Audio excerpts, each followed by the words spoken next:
సడన్గా 33 సంవత్సరాలు వెనక్కి వెళ్ళిపోయేవాళ్ళు నేను. ఈ పిల్లలందరూ ఇప్పుడు ఎలా కూర్చున్నారో అలా ఈ చరిత్ర వేసారంతా అప్పుడు మేము కూర్చున్నాం అట్లా అందరం. సాంకేతిక నిపుణులు, ఆర్టిస్టులు, రాయన్ ప్రసాద్, శివకృష్ణ. అది ఈ పిల్లలకి ఇప్పుడు జిఎస్ఆర్ ఎలా అయితే నేర్పుకుంటున్నాడో అలా మేమందరం క్రిస్టీ హౌస్లో కూర్చుని వాళ్ళందరికీ డైలాగ్ ప్రాక్టీసులు చేసుకునేవాళ్ళం. అందులోనూ మేము 4 పిల్లలతో తీసాము, 4 అమ్మాయిలు 4 అబ్బాయిలతో. ఆ తర్వాత ఈ పిల్లకి పెళ్ళి అవుతుంది కూడా అదే స్కూల్లో మేము 4 అమ్మాయిలు 4 అబ్బాయిలతో. మళ్ళీ 4 తర్వాత మళ్ళీ 4 అబ్బాయిలు 4 అమ్మాయిలతో ఈయన మంచి కథ రాసుకుని జిఎస్ఆర్ ఓ రకంగా మాకు ఏకలవ్య శిష్యుడు అతను. నిన్నే అన్నారు ఆయన మొన్న రాష్ట్రపతి గారు, సినిమాకి సామాజిక బాధ్యత అవసరం అని. ఆ సామాజిక బాధ్యతతో సినిమాల్లోకి వచ్చిన వాళ్ళం మేము. అయితే సామాజిక బాధ్యత మర్చిపోయి కమర్షియల్ వరవల్లో కొట్టిపోయిన వాళ్ళలో కూడా మేమే. ఇన్నాళ్ళకి మళ్ళీ ఒక అద్భుతమైన, అంటే సినిమా అంటే వినోదం, విజ్ఞానం, వికాసం 3 ఉండాల్సిందే. జిఎస్ రావు ఇతను మేము ఇంజనీర్ అనేవాళ్ళం. ఎందుకంటే ఇంజనీరింగ్ గ్రాడ్యుయేట్ అతను. చాలా కాలం నుంచి తెలుసు మాకు. ఇప్పుడు అట్లాగే ఉంటాడు, బలుపు లేదు అతనికి. ఆవిడ కూడా అతని క్యారెక్టర్ మంచిది, నడత మంచిది, అన్నీ మంచి లక్షణాలు ఉన్న ఒక కుర్రాడు. ఎప్పుడు ఇతను ఎదుగుతాడు అనుకుంటే కథలు రాస్తా ఎక్కువ రాయలేడు. ఎందుకంటే ఎదుటాడు ప్రొడ్యూసర్తో సరిగ్గా లేకపోతే కూడా అతను అక్కడ ఏమనలేడు. యాక్చువల్గా మామూలుగా నేను నా నిర్మాతలా ఉండాల్సింది, నేను నా ఫ్రెండ్సే సినిమాలు తీస్తారు ఇండస్ట్రీలో, ఇలాగే ఉంటారు. ఎందుకంటే ఒక కుర్రాళ్ళలో ఉన్నటువంటి గొప్పతనాన్ని, అతనిలో ఉన్న టాలెంట్ని గుర్తించి తన ఫ్రెండ్స్ అంతా వచ్చి దీనికి హెల్ప్ చేస్తున్నారు. నాకు నిజంగా సంతోషం. ఎందుకంటే అతను మంచివాడు కాకపోతే అసలు ఆ ఫ్రెండ్స్ ఎవరు రారు. ఇది లాభాల కోసం కాదని ఊరినే చెప్తారు, కానీ లాభం కోసం కాకపోతే ఇప్పుడు ఇతను డైరెక్టర్ అయ్యాడు అనుకోండి, అదే అతనికి లాభం. వాళ్ళందరూ ఆర్టిస్టులు అయితే అదే వాళ్ళకి లాభం.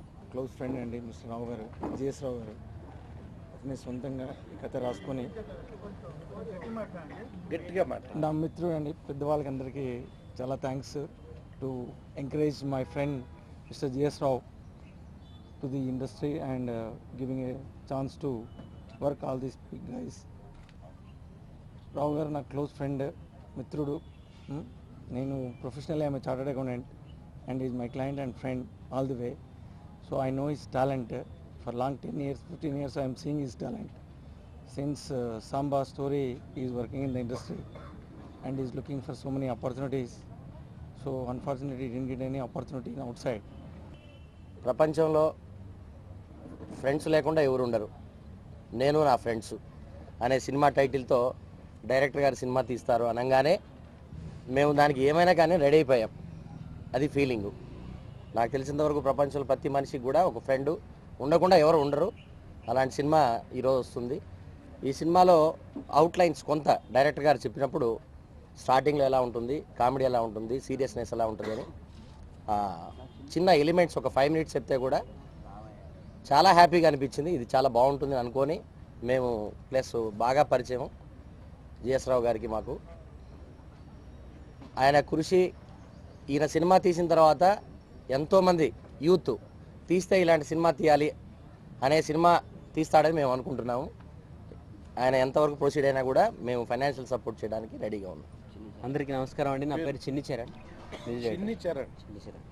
సో ప్రతిసారి ఇలా పరిచయం చేసుకోవాల్సి వస్తుంది. సో ఈ సినిమా ద్వారా అయినా పేరు వస్తుందని నేను నమ్ముతున్నాను.